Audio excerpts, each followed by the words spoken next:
മഴവെള്ള സംഭരണത്തിന് വിപുലമായ പദ്ധതി നടപ്പാക്കിയതാണ് Palakkad Ahalya health and knowledge വില്ലേജിനെ പലതുള്ളി ജലസൗഹൃദ പുരസ്കാരത്തിന് അർഹമാക്കിയത്.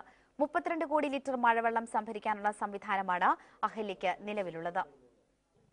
കുടിവെള്ളത്തിന് കനത്ത ക്ഷാമം നേരിടുന്ന കോഴിപ്പാറ മേഖലയിലാണ് Ahalya health and knowledge village ജലസൗഹൃദ അന്തരീക്ഷം സൃഷ്ടിച്ചിരിക്കുന്നത്. പെയ്തു വീഴുന്ന ഓരോ തുള്ളിയും ഇവിടെ കരുതലോടെ സംരക്ഷിക്കപ്പെടുന്നു. 8 കോടി ലിറ്റർ സംഭരണശേഷിയുള്ള ചെറു തടാകങ്ങൾ വരെ ഇവിടെയുണ്ട്. ഏഷ്യയിലെ ഏറ്റവും വലിയ ജലസംഭരണി എന്ന വിശേഷണവും ഇതിന് സ്വന്തമാണ്. 22 ഏക്കറിലധികം വരുന്ന പ്രദേശത്ത് 7 ജലസംഭരണികളാണ് സൃഷ്ടിച്ചിരിക്കുന്നത്. ഇവയ്ക്ക് സമീപത്തായി നിർമ്മിച്ചിട്ടുള്ള കിണറുകളാണ് അഹല്യയുടെ പ്രധാന കുടിവെള്ള സ്രോതസ്. 35 കോടി ലിറ്റർ വെള്ളം തന്നെ ഇവിടെ തന്നെ നമ്മുടെ ആവശ്യത്തിനുള്ള വെള്ളം ഇവിടെ തന്നെ ഇപ്പോൾ തന്നെ നമുക്ക് ലഭിക്കുന്നുണ്ട്. കഴിഞ്ഞ ഒരു 5-6 വർഷത്തിൻ്റെ നോക്കുകയാണെങ്കിൽ ഒരു 2 ഫീറ്റിൻ്റെ അടുത്ത് വെള്ളം കിണറിലും പ്ലാന്റ്സിലൊക്കെ കൂടിയിട്ടുണ്ട്. കരിമ്പന മാത്രം വളർന്നിരുന്ന മേഖലയിൽ ഇന്ന് നെല്ലും പച്ചക്കറിയും ഔഷധ സസ്യങ്ങളും സമൃദ്ധമായി വളരുന്നു.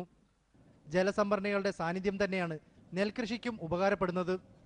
ഡയബറ്റിക് ഹോസ്പിറ്റൽ, ആയുർവേദ ആശുപത്രി, Ayurveda medical college, eye hospital, public school, heritage village എന്നിവ ഉൾപ്പെടുന്നതാണ് Ahalya health and knowledge village. Manorama news,